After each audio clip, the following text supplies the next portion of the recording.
हमको ऐसा बाप मिला है जो खुद स्वर्ग में नहीं जाता, लेकिन हमको स्वर्ग में भेज देता है।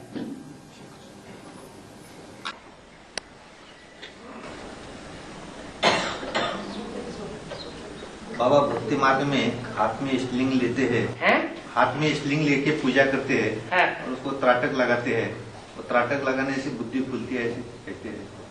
किसी की बुद्धि खुली? आपके गुरुजी की खुली होगी।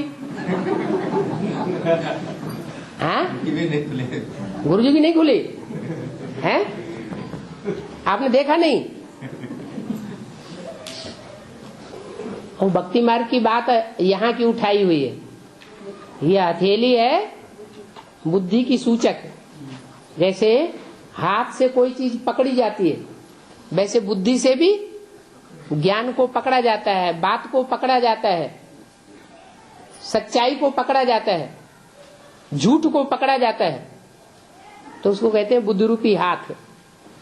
इस बुद्धि रूपी हाथ में शिवलिंग रखा, माना शिव का जो प्रैक्टिकल रूप है, जो निराकारी स्टेज वाला है, उसको हमने बुद्धि रूपी हथेली में धारण कर लिया और उस पर तीसरा नेत्र केंद्रित कर दिया। वो है त्राटक लगाना असली, और वो उन्होंने जो त्राटक लगाया है वो है नकली। ना आज तक किसी की बुद्धि खुली है और ना ऐसा त्राटक लगाने से खुलेगी। हमारी बुद्धि खुली है। क्या प्रूफ है? प्रूफ ये है, पहले हम भक्ति मार्ग के सभाओं में जाकर के कहीं भी इतने प्रश्न नहीं पूछते थे, और अब पूछते हैं। तो साबित होता है बुद्धि खुली है या बंद है। बुद्धि खुली है तब तो पूछते हैं। पूछने का मौका नहीं देते ना। कौन नहीं देता मौका? नहीं, वहाँ पे वहाँ पे मौका भी नहीं देते। वो मौका किस लिए नहीं देते? वो इसलिए मौका नहीं देते कि कोई ऐसा प्रश्न पूछ देगा जो हमने शास्त्रों में पढ़ा ही नहीं होगा, तो हम जवाब कैसे देंगे? जवाब नहीं दे पाएंगे तो बेइज्जती हो जाएगी। और यहाँ तो ऐसी कोई बात ही नहीं भक्ति मार्ग है। भक्ति मार्ग में ही है या तथाकथित ब्राह्मणों के मार्ग में भी है? वो भी तो भक्ति मार्ग की दुनिया की शूटिंग कर रही है ना।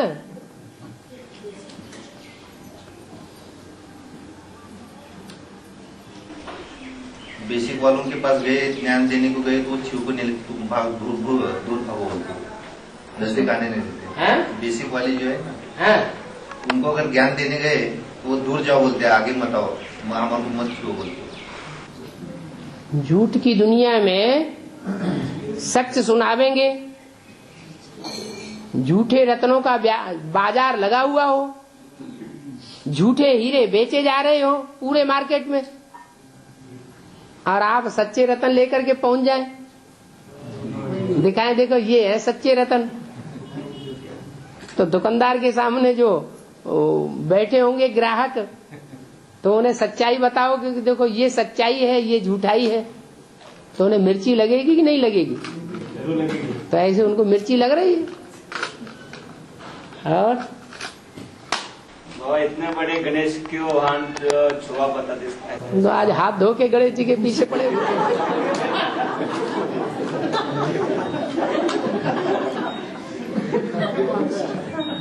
हाँ बोलो। गणेश जी को इतना बड़ा दिखाते और उनका जो वाहन जो है वो चूहा बहुत छोटा है, कैसा सुन पाएगा? गणेश जी को ज्ञानी आत्मा कहा जाता है। क्या? गणेश की मिसाल जो है हाथी से दी जाती है। हाथी के कान और लंबे चौड़े दिखाए गए हैं। तो गणेश जी ऐसे बड़े महारथी हैं कि बहुत ज्ञान सुनने वाले हैं और बहुत ज्ञान दूसरों को सुनाने वाले हैं, इसलिए उनके कान भी बड़े हैं और नाक से सूंगा सांगी बहुत कर लेते हैं। हर काम और इंद्रियों के मुकाबले कौन से अंग से करते हैं? नाक से ज्यादा काम करते हैं। उनके शरीर की आधी ताकत शरीर में रहती है और आधी ताकत नाक में रहती है। और माथा बहुत चौड़ा होता है,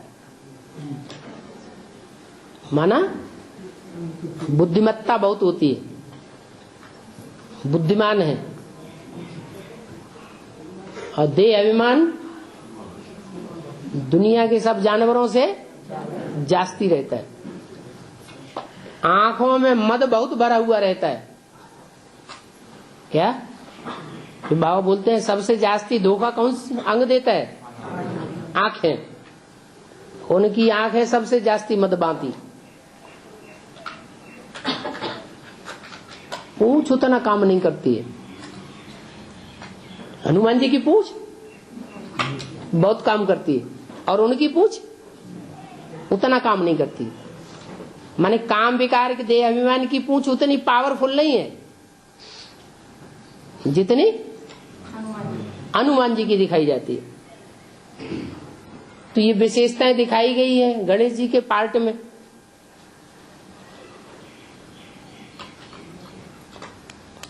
वो गणेश जी गृहस्थियों का आधार लेते हैं। क्या? गृहस्थी माना गिरिहस्थी। उनका आधार लेकर के अंदर ही अंदर सारा खोखला कर देते हैं जमीन को। बुद्ध रूपी धरणी सारी खोखली हो जाती है। वो उनका वाहन काम करता है। जिन आत्माओं पर सवार होते हैं वो आत्मा वो सारा कार्य कर देती है।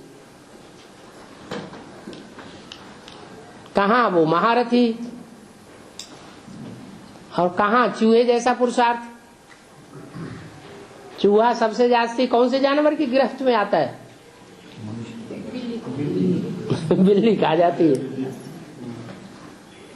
माया बिल्ली ऐसे चूहों को हप कर जाती है। तो गणेश जी का वाहन माना जाता है वो सारी सेवा चूहे के ऊपर बैठकर करते हैं।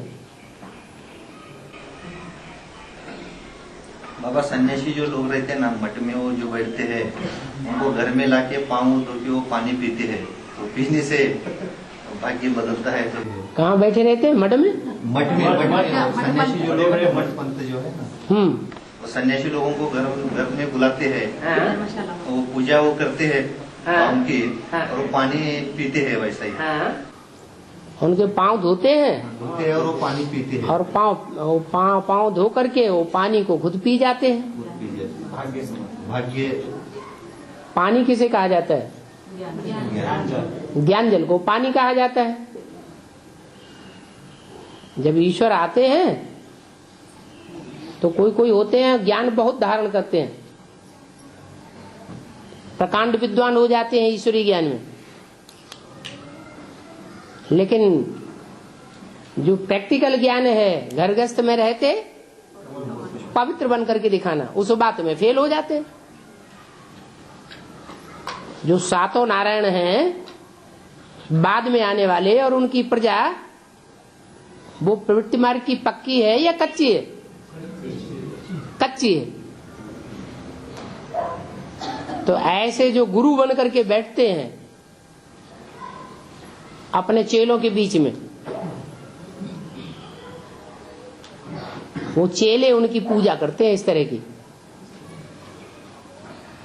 क्या करते हैं? पानी से उनके पांव धोते हैं। पांव जब धोते हैं तो लुटिया हाथ में ले लेते हैं, लोटी। क्या? लोटी जो है वो हाथ में लेते हैं पानी की भरी हुई, और उससे उनके पांव पखारते हैं। पांव किसको कहा जाता है? बुद्ध रूपी पांव कहा जाता है। बुद्ध रूपी पांव उनका उस लोटी के पानी से धोया जाता है। जैसे शिव के ऊपर लोटी चढ़ाते हैं ना, बोला कि नहीं मुरली में? शिव के ऊपर लोटी चढ़ाते हैं तो लोटी में जो दूध होता है वो बहुत थोड़ा होता है और पानी ढेर सारा होता है। वो लोटी पूरी की पूरी अर्पण कर देते हैं। क्या अर्थ हुआ? शिव के ऊपर लोटी अर्पण करते हैं। कन्याएं जो अर्पण की जाती हैं, जो ज्ञान सुनाती हैं सबको, वो तरह लोटी है, उसमें ज्ञान थोड़ा है और पानी जास्ती है, तो लोटी कही जाती है। वो लोटी, कोई तो भगत है जो सन्यासियों से पांव पखारते हैं, और कोई ऐसे भगत हैं जो शिव के ऊपर लोटी चढ़ाते हैं। क्या अच्छा है? शिव के ऊपर लोटी चढ़ाना तो ठीक है, लोटी अर्पण करना। और उन सन्यासियों के ऊपर लोटी अर्पण करने से क्या होगा? तो बर्बादी हो जाएगा। उनका बुद्ध रूपी पांव धुल जाएगा। क्या? उनका तो बुद्ध रूपी पांव साफ हो जाएगा, लेकिन दूसरे को नुकसान होगा या फायदा होगा? तो संग करने वालों को तो नुकसान ही हो जाएगा। वो तो अपनी तुलना करते हैं किससे? शिव से। इसलिए शिवो हम कह के बैठते हैं। वो कहते हैं तुमने गंगा को, गंगा में पांव डाल करके तुमने गंगा को गंदा बनाया। हम गंगा में पांव डालेंगे तो गंगा पवित्र हो जाती है। इसलिए हम गंगा के किनारे बैठते हैं। ऐसा उल्टा ज्ञान देते हैं।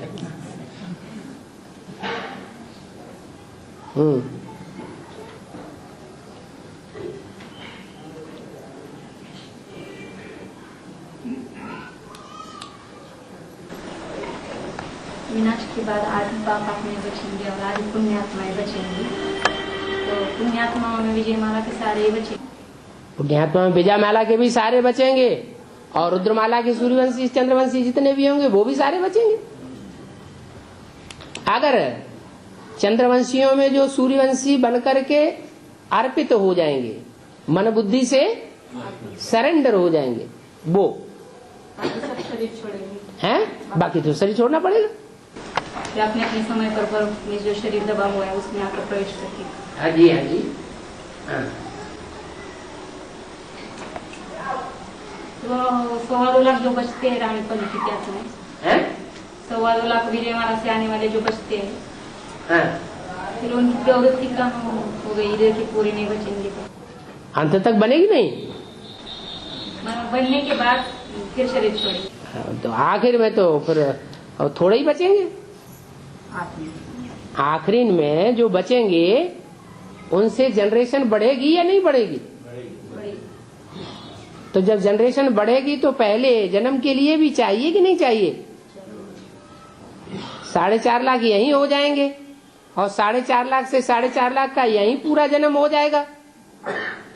तो सतयुग में जनरेशन कहाँ से आएगी? पहले जन्म वाली। यहाँ की जनरेशन ही वहाँ काम करेगी, यहाँ का फाउंडेशन ही वहाँ काम करेगा। 36 तक पूरे 4.5 लाख जन्म लेंगे। सतयुग के पहले जन्म के अंत तक, सतयुग के पहले जन्म के अंत तक, हाँ, 4.5 लाख जन्म लेंगे, 12 लाख और 9 लाख भी। राधा कृष्ण जैसी आत्माएं वो जन्म लेती रहेंगी या नहीं लेती रहेंगी? 36 तक 9 लाख ना दादा लेकर कृष्ण वाली आत्मा गद्दी पर बैठने के बाद भी कुछ आत्माएं जन्म लेती रहेंगी। 36 के बाद ठीक है, लेकिन शरीर कौन छोड़ेंगे और कौन नहीं छोड़ेंगे? जो निराकारी, जो संपूर्ण निराकारी स्टेज वाले होंगे वो शरीर नहीं छोड़ेंगे, और जिन्होंने बाद में थोड़े समय के लिए निराकारी स्टेज बनाई है या दूसरे धर्म के छिलके वाले हैं, उनको शरीर छोड़ना पड़ेगा। दूसरे धर्म के बीच शरीर छोड़ेंगे। हाँ जी। चंद्रवंशी से लेकर चंद्रवंशियों में 2 प्रकार के हैं।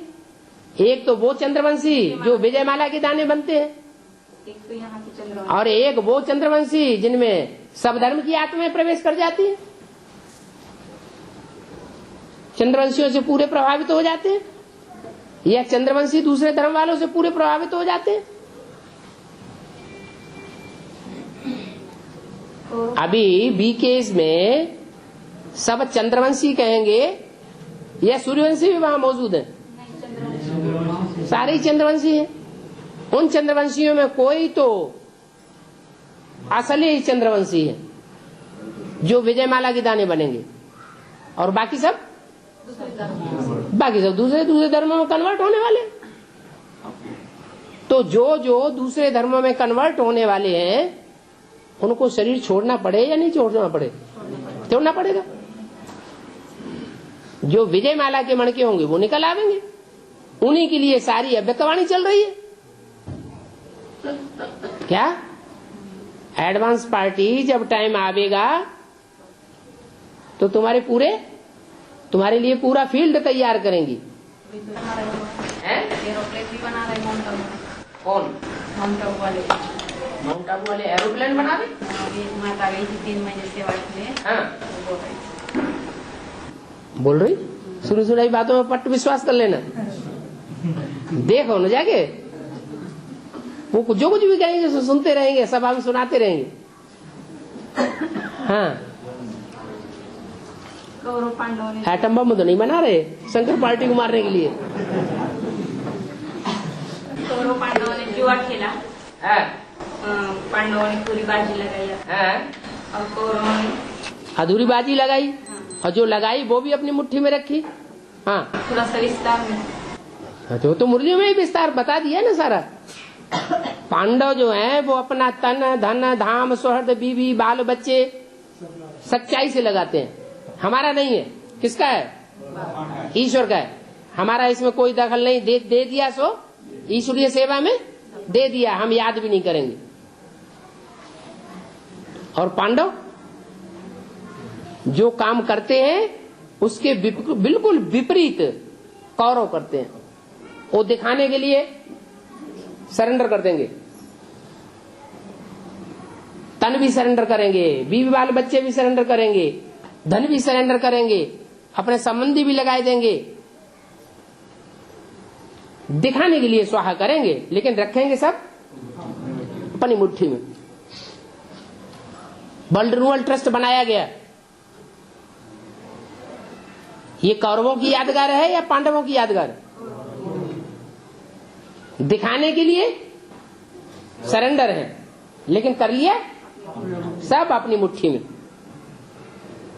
पांडवों ने जो दिया वो भी अपनी मुट्ठी में कर लिया, और अपना तो अपनी मुट्ठी में रखा ही। तो जुआ भी सत्य असत्य का जुआ हो गया। भगवान कहते हैं ये जुआ खेलो। दुनिया वालों ने समझ लिया कि भगवान ने स्थूल जुआ खिलवाया होगा। ये असली जुए की बात है या नकली जुए की बात है?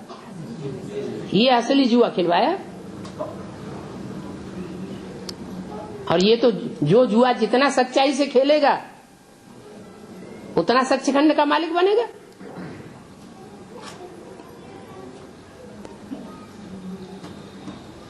हाँ बाबा, ये तो 5000 वर्ष का ड्रामा है, लेकिन एक मुरली में ऐसा बताया कि 24/11/1987 को 5000 वर्ष पूरे होते हैं। 24/11/1987 को 5000 पूरे होते हैं। वो रिवाइज कोर्स की मुरली है। 87 में जो वाणी चली है या जो छापी गई है वो बाबा के समय की है या 87 में बनी है? बाबा के समय की मुरली है, रिवाइज कोर्स की है।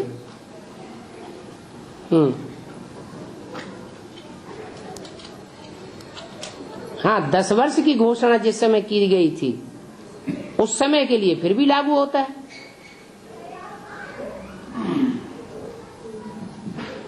दस वर्ष में पुरानी दुनिया का विनाश, नई दुनिया की स्थापना हो जाएगी। तो बुद्ध रूपी क्षेत्र की बात है। बुद्ध रूपी क्षेत्र में कोई आत्मा सत्युगी स्टेज में अनुभव करने लगी, बाकी विनाश हो गया। आप मुए मर गई दुनिया। जो दुनिया मर गई वो हमारे काम की नहीं, ये सब मुर्दे हैं।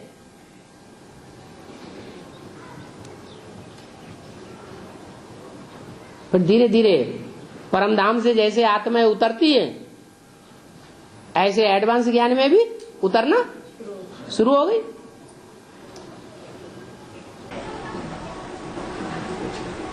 कला वाली नारायण है, वो अपने शरीर से डायरेक्ट बात से ज्ञान नहीं सुनेंगे शिव बाबा से। कौन? कम कला वाले नारायण। हाँ, डायरेक्ट सुनेंगे तो फिर वो 4.5 लाख में नहीं आ जाएंगे। ना प्रवेश करके बाद में ही सुनेंगे। प्रवेश करके सुनते हैं, अपने शरीर से। बाकी अपने शरीर से नहीं सुनते। उतने देवान इतना ज्यादा रहता है और सामने आने की हिम्मत ही नहीं। हम देवान को इतना गलाए नहीं सकते, नहीं तो उनके फॉलोअर्स उनको तुम तो इतने बड़े महारथी थे, तुम कहाँ पहुंच गए शंकर पार्टी में।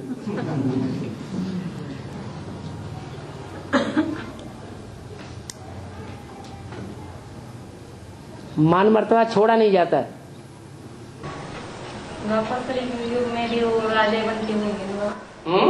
जैसे सतयुग त्रेता में जैसे नंबरवार नारायण है तो उसी नंबर से राम भी बनते हैं, तो द्वापर कलयुग में भी उनकी राजाएं चलती होंगी। इसकी रामकृष्ण की नहीं, कम कला वाले नारायण को। कम कला वाले दूसरे धर्म में कन्वर्ट हो जाते हैं, फिर भी राजाएं तो चलती है उनकी।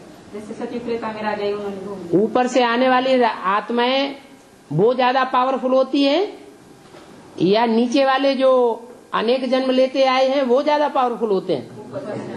तो ऊपर से जो आएंगे वो उनको अपने कब्जे में रखेंगे, आधीन बना के दास दासी बना के रखेंगे या उनको राजा ही पद देंगे? ये तो कन्वर्ट होने वाले हैं। कोई दूसरा धर्म वाला दूसरा पावरफुल आ जाएगा तो उसके पीछे भागने लग पड़ते हैं। मुसलमान तो कहते हैं हिंदू काफिर हैं, कहां कहां फिरते रहते हैं। तो नीची दृष्टि से देखते हैं, वो अभी देखने में आ रहा है। क्या जो एक बार कन्वर्ट हो जाते हैं उनको हिंदुओं ने कभी अपने में स्वीकार नहीं किया। कन्वर्ट होने वाली है कच्ची आत्माएं।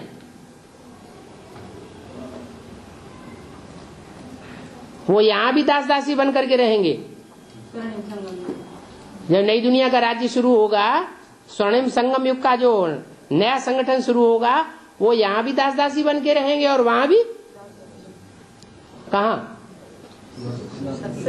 वहां द्वापर में, द्वापर कलयुग में वहां भी दूसरे धर्मों के कंट्रोल में रहते हैं।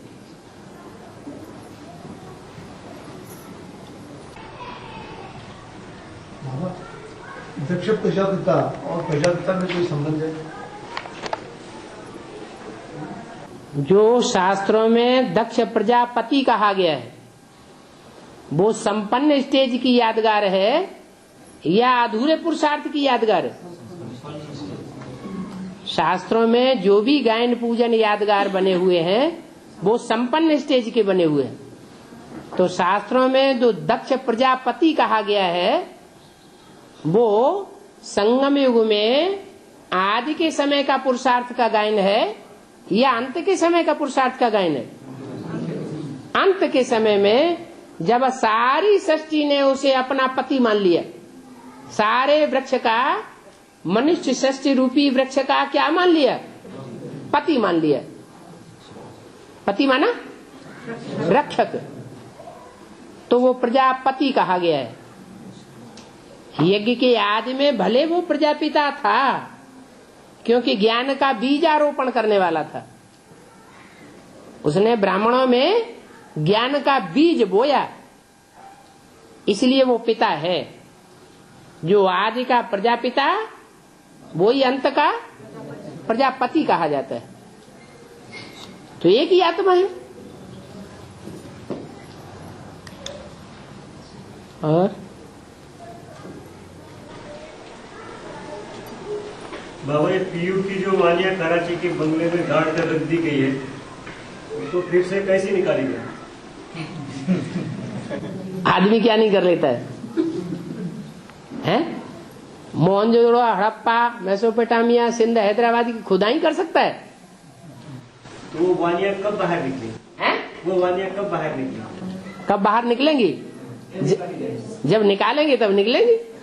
और बाबा ये जो गीता ग्रंथ है इसका नाम गीता ही क्यों है?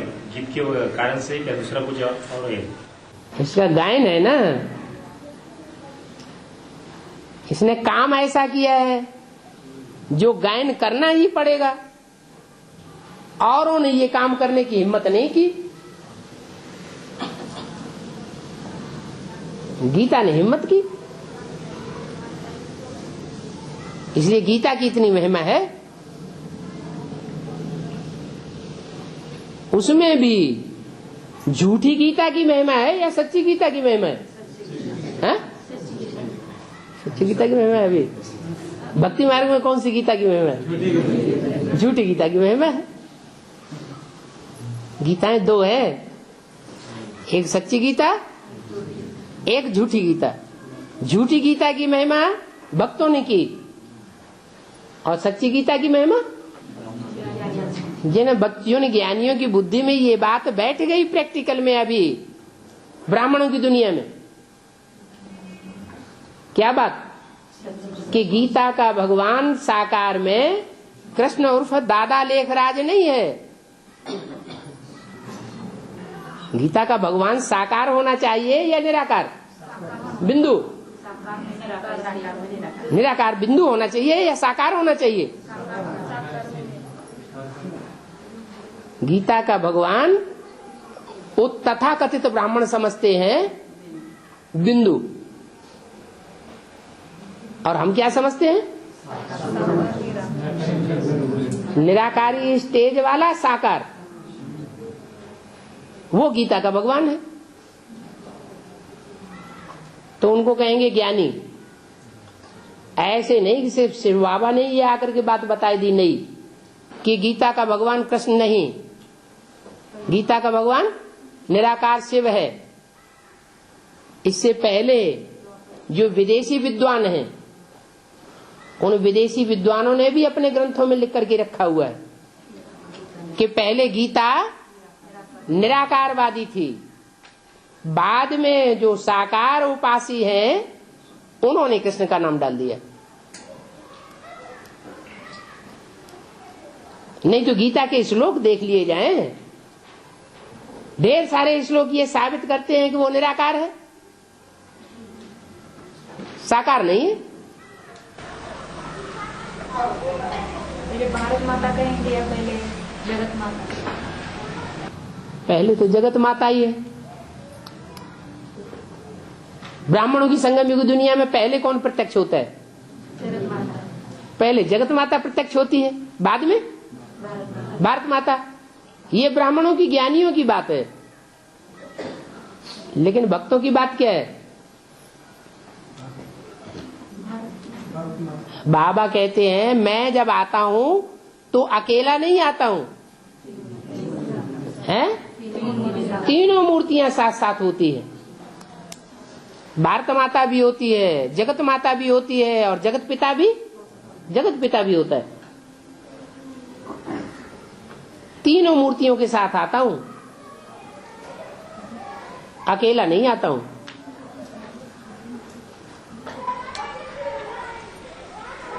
बाबा गीता जो बोली वो निराकार ने बोली, वो तो पुरुषवाचक नाम है ना? हैं? गीता जो कही वो तो पुरुषवाचक नाम है ना, निराकार नहीं। तो गीता पुरुषवाचक नाम है? नहीं, गीता जो कही है सुप्रीम सोल ने, वो तो पुरुषवाचक नाम दिखता है ऐसा।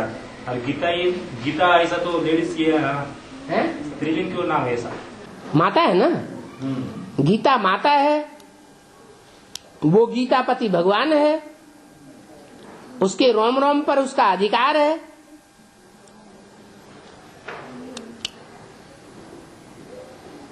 वो जितना उसकी गहराई को जानता है गीतापति भगवान, उतना और कोई नहीं जानता।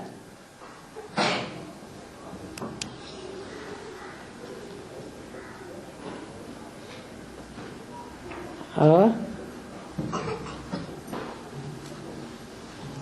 लेकिन गीता माता सदगति दाता नहीं है।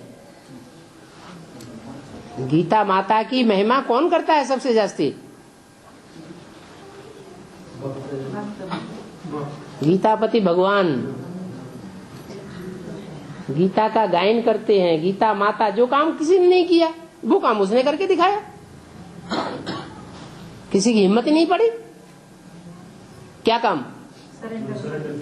हाँ, अन्नपूर्णा के रूप में भी दिखाते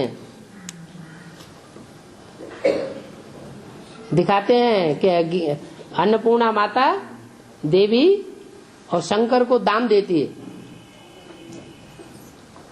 वो दान देने की हिम्मत किसी ने की नहीं। पहले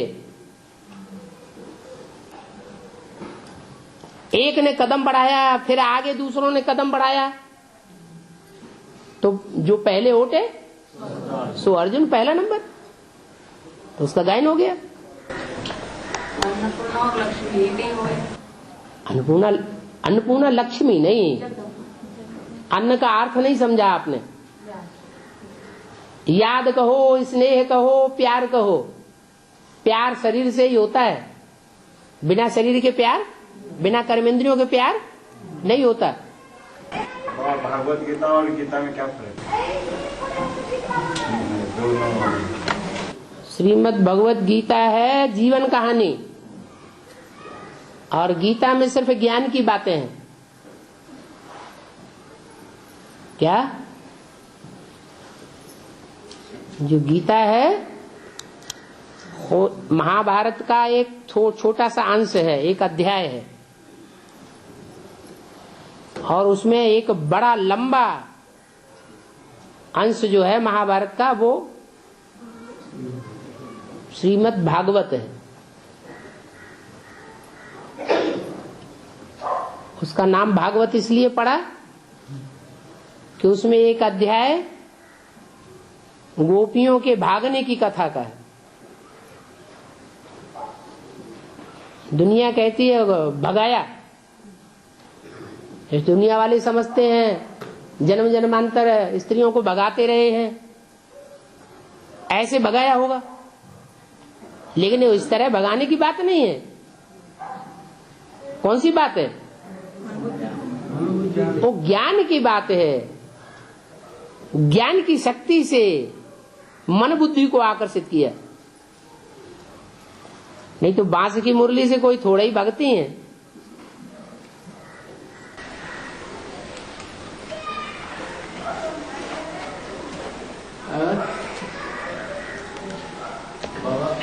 जो भाषा होगी हिंदी से मिलती तो वही भाषा त्रेता में वही होगी। त्रेता युग में राज्य अलग होगा या सतयुग जैसा राज्य होगा? हैं? राज्य ही अलग हो जाता है। वहां अनेक राजाएं होते हैं, महाराजा कोई नहीं होता। और सतयुग में महाराजा ही होते हैं और राजाएं वहां होते ही नहीं। तो अंतर नहीं पड़ेगा।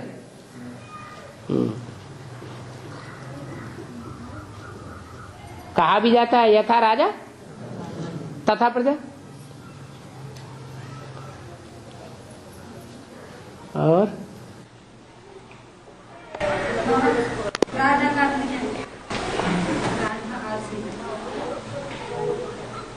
राधा और सीता का अर्थ क्या है? सीता शीत शब्द से बना है।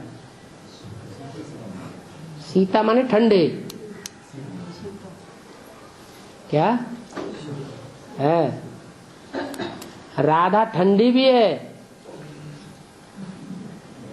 लेकिन इतनी ठंडी नहीं है जो कोई कंट्रोल में कर ले। कृष्ण किसी बुद्धि को हटा दे, ऐसे शास्त्रों में दिखाते हैं।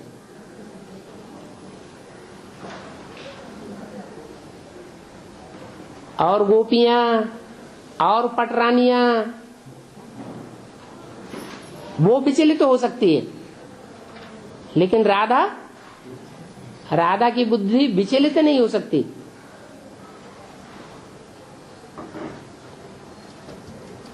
राधा एक ही होती है और पटरानियां अनेक होती हैं। अनेक धर्मों से कनेक्टेड है पटरानियां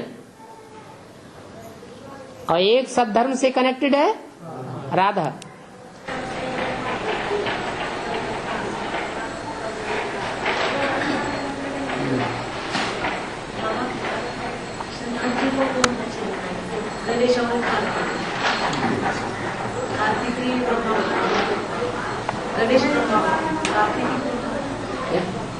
शंकर जी को दो लड़की दिखाई, गणेश और एक कार्तिक। इसका मतलब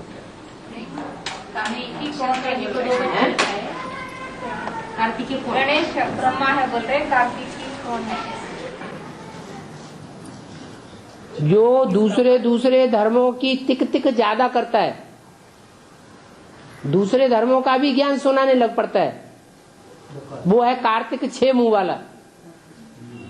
एक मुंह से बात नहीं करता है, 6 मुंह से बात करता है। इस्लाम धर्म में भी चला जाएगा, वहां की भी बात करेगा। बौद्ध धर्म में चला जाएगा, वहां की बात करेगा। क्रिश्चियन धर्म की भी बात करेगा, मुसलमानों की भी बात करेगा।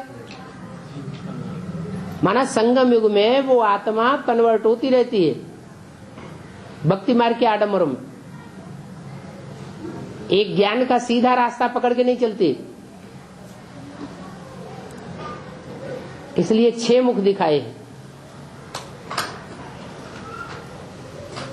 6 हैं सशक्त धर्म।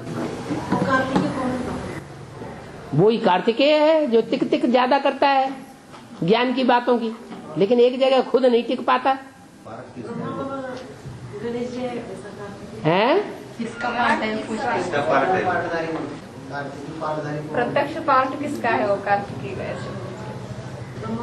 अभी बताया ना, जो 6 धर्मों में कन्वर्ट होता है, तो कौन सा धर्म ऐसा है जो सब धर्मों में कन्वर्ट हो जाता है? आज समझिए, हर धर्म में कन्वर्ट होते हुए जाते हैं। जहां देखी तबा बारात, तो वहीं बिताई सारी रात। द्वापर युग शुरू हुआ, इस्लाम धर्म शुरू हुआ, तो इस्लाम धर्म में कन्वर्ट हो गए। सतो प्रधानता की स्टेज है ना। बौद्ध धर्म शुरू हुआ तो बौद्ध धर्म में चले गए। क्रिश्चियन धर्म आया, क्रिश्चियन धर्म में चले गए। जो हर धर्म में कन्वर्ट होते रहते हैं, जिनका अपना कोई धर्म है ही नहीं, किसी धर्म पे उनको विश्वास ही नहीं, सब धर्मों से विश्वास उठ जाता है। वो आखिरी धर्म है, आखिरी में उनका राज्य चलता है, कांग्रेस राज्य। कांव कांव बहुत करते हैं, अब उसको कांव कांव कहो, टिक टिक कहो, ज्ञान की टिक टिक कहो, अथवा कौओं की कांव कांव कहो, है एक ही बात। होने किसी धर्म से कोई सरोकार नहीं है। धर्म निरपेक्ष राज्य है, हमें किसी धर्म की अपेक्षा नहीं है। कोई धर्म में तुम चलो, हमको वोट दे दो।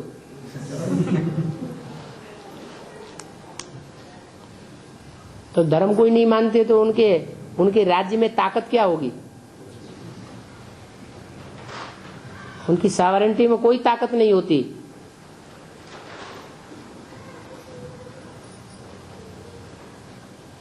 आज के राज्य में कोई ताकत है?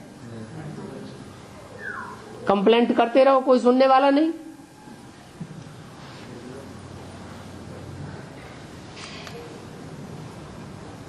और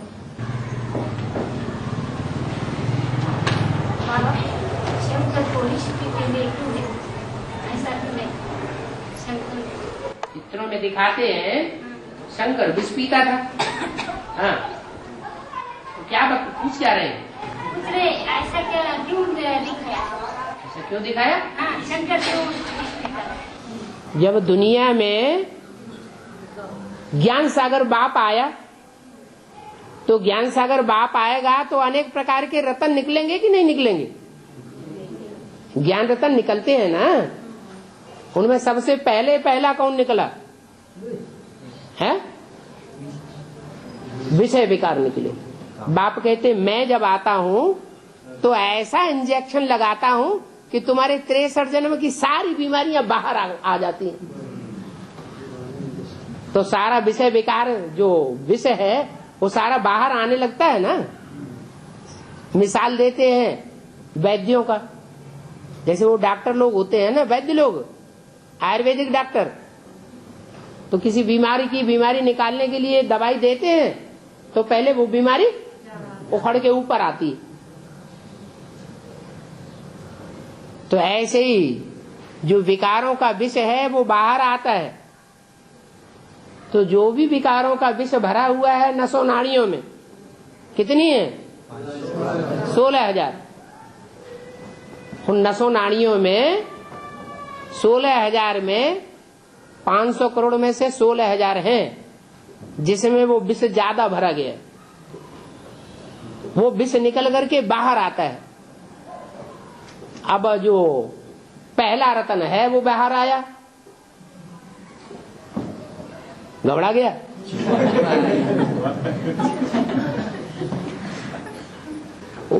उसको बाहर आते सब घबरा गए, देवताएं भी घबरा गए, असुर भी घबरा गए। क्यों घबरा गए?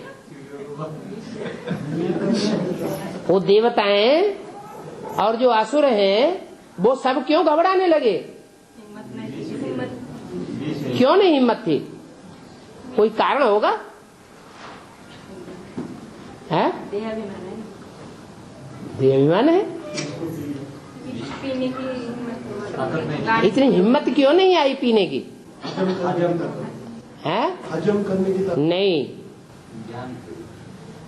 वो सब प्रवृत्ति मार्ग के नंबरवार कच्चे हैं। एक शंकर पार्वती ही ऐसे हैं जो प्रवृत्ति मार्ग के पक्के हैं। पार्वती भी पक्की या कच्ची? इतनी पक्की कि 84 जन्मों में और कोई को हिस्सा नहीं देती। काहे का? कि 84 जन्मों में कोई संगी साथी बने किसी का।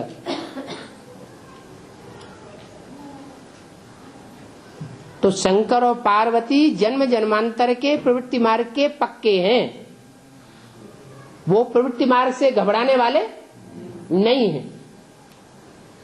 उसमें भी खास बीज कौन है? बाप। और जितने भी मनुष्य हैं वो सब प्रवृत्ति से घबराते हैं। माना कीचड़ में रह करके कमल फूल समान बनने में सबको घबराहट क्या होती है? पैदा हो जाती है। और उनको घबराहट बिल्कुल नहीं होती। ये पुरुषार्थ की कमी है या कोई और बात है? हैं? पुरुषार्थ की कमी है। ये पुरुषार्थ की कमी कहां से आती है? 63 जन्मों से ये पुरुषार्थ की कमी आई है। जब राजयोग बाप सिखाने आते हैं तो कोई तो राजयोग ज्यादा सीखते होंगे और कोई कम सीखते हैं। कोई राजयोग ज्यादा सीखते हैं लेकिन कायदे अनुसार सीखते हैं, और कोई ऐसे हैं बेकायदे चला देते हैं। कायदे और बेकायदे क्या होता है?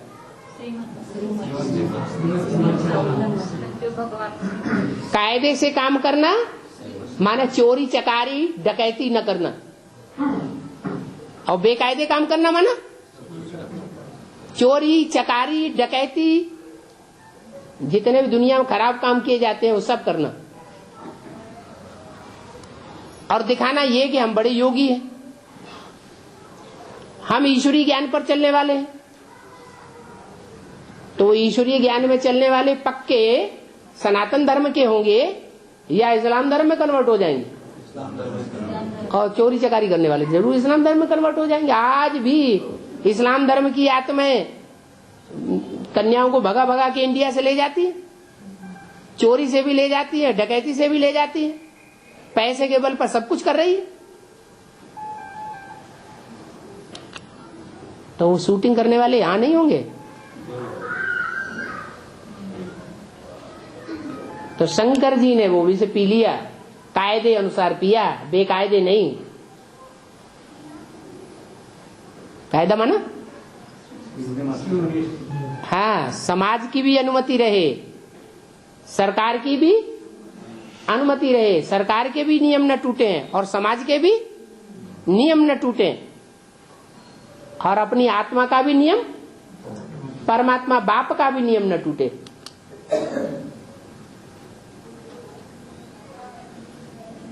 पतित तो सब होते हैं। मुरली में क्या बोला? पतित तो सब होते हैं। तो कायदा है।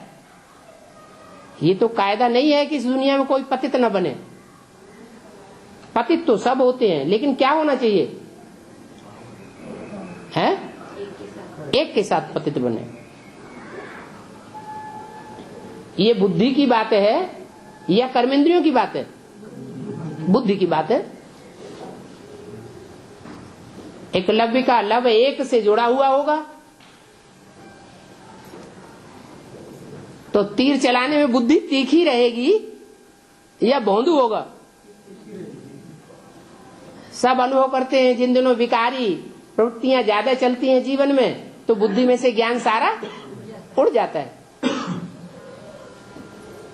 और बुद्धि अगर एकाग्र रहे, कर्म करते रहे, बुद्धि एकाग्र बनी रहे, तो बुद्धि में से ज्ञान उड़ेगा।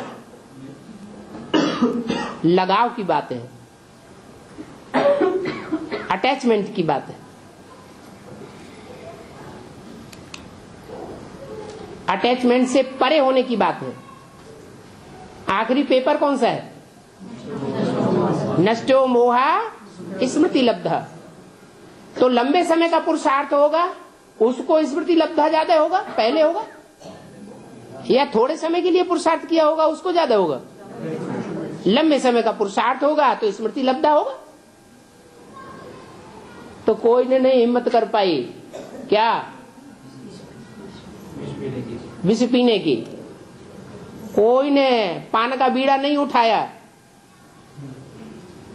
तो शंकर जी ने उठा लिया। अच्छा चलो तुम अच्छी अच्छी चीजें ले लो, बढ़िया बढ़िया चीजें तुम ले लो और खराब चीज हमें दे दो।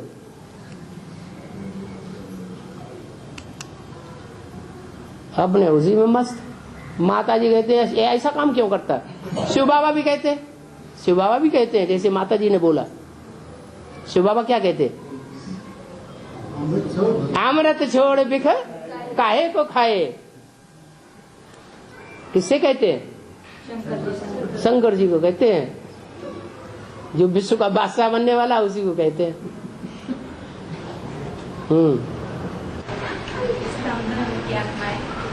इस्लाम धर्म की आत्माएं अपनी जनरेशन बढ़ाने के लिए द्वापर में आते हैं, तो जनरेशन तो होती नहीं, तो भाई बहनों में शादी करना शुरू कर देते हैं। वो शूटिंग कहाँ होती है? तो ये शूटिंग कहाँ करते हैं? यहाँ संगम में शूटिंग कर रहे हैं। तो उसके आगे तो दूसरे धर्म की भी जनरेशन होती नहीं हो। दूसरे धर्म पे आते तो उनकी भी जनरेशन नहीं होती है शुरू में। हाँ, वो धर्म कैसे बढ़ता है? नहीं, दूसरे धर्मों की जनरेशन होती है। हाँ, कैसे? बौद्ध धर्म, विधर्मियों में कोई धर्म नहीं होता जब इस्लाम धर्म वाले आते हैं। हाँ, इस्लामियों के बाद जब दूसरे धर्म आते हैं तो विधर्मी बहुत होते हैं। हाँ जी। तो वार्तालाप का नंबर क्यों नहीं मिल रहा है? वार्तालाप की जो सीढ़ी है, हाँ, उसका नंबर क्यों नहीं? तारीख तो मिल रही है। तारीख मिल रही है। तारीख में भी सीरियल होता है। आज की तारीख डाली जाएगी तो सीरियल नहीं बनेगा, बन जाएगा। बाद में जब सेटिंग अच्छी हो जाएगी तो वो भी दे दिया जाएगा। और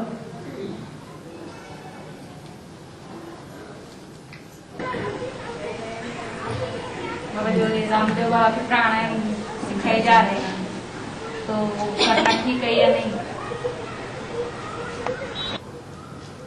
शरीर को स्वस्थ लेने के लिए दवाई लेना ठीक है या नहीं? जब तक योग बल नहीं है तब तक दवाइयां भी लेनी पड़ेगी। शरीर को स्वस्थ रखने के लिए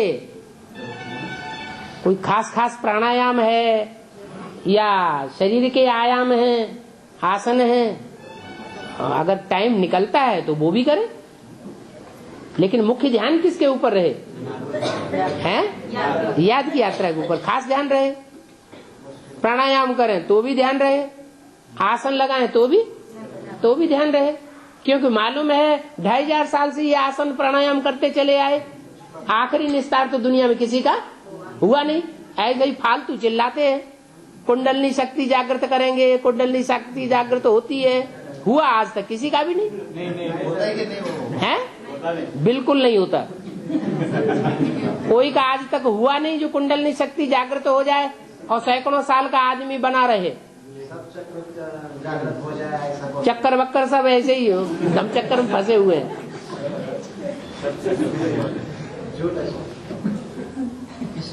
असली बात बाबा ने सिखा दी। क्या? हाँ जी,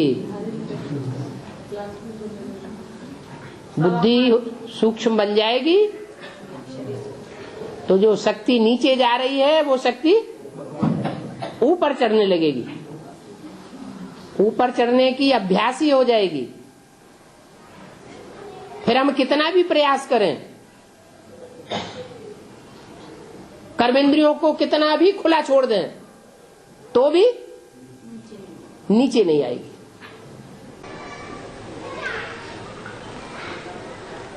और तो हमारे पास एक कुमार आता है 10 साल से, कुमार आता है ज्ञान सुनने के लिए। वो कॉलेज था तो हर रोज आके गान मानो कॉलेज के 1 घंटा आके सुन के जाता था। अभी तो छुट्टी का दिन है तो फिर वो माँ के पास पैसे लेके अभी हर रोज आता है सुनने के लिए। उसकी माता हमारे पास आके बोल रहे हमारे बच्चों को पागल बनाया आप लोग। वो बोलता है मैं मुरली सुने बगैर नहीं रह सकता हूँ। उसके पास सीडी माना कुछ नहीं है सुनने के लिए, तो बोल रहा है मैं क्या करूँ। कितना टाइम हो गया उसे सुनते हुए? 10 साल। वो बोलता है मुझे लास्ट से फर्स्ट जाना है। 10 साल? नहीं 10 महीने हो गए। 10 महीने तक अभी उसे भट्टी नहीं करा पाई? माना वो पैसे नहीं है ना जाने के लिए, जाना चाहता था कि पैसा नहीं। बाबा तो बोलते हैं ऐसा हो नहीं सकता माना घर वाले कि कोई को बाबा से मिलने के लिए पैसे की कमी पड़ जाए। वो बोलते घर में ही बैठे क्या करना है, बाहर गाँव को नहीं जाओ हर रोज ऐसे। कोई और बात होगी पता चलेगा बाद में। हैं? उसकी घर वाले नौकरी भी करने नौकरी भी नहीं करने देते? अच्छा, इकलौता है? नहीं खेती ऐसे संभाल। नहीं अकेला लड़का है? नहीं, दो हैं। अच्छा, फिर इसको युक्ति क्या बताए? मैंने युक्ति ज्ञान सुनने अभी हर रोज कैसे सुनना है? उसको बाप का पूरा परिचय नहीं मिला है। परिचय बुद्धि में बैठ जाए तो बाबा कहते 1 सेकंड भी रुक न सके। कोई कितना भी बंधन में हो, अगर पूरा निश्चय बैठ जाए तो आत्मा भागेगी। चलो अब तो 1-2 उठने लगे, उड़ गई सवाल।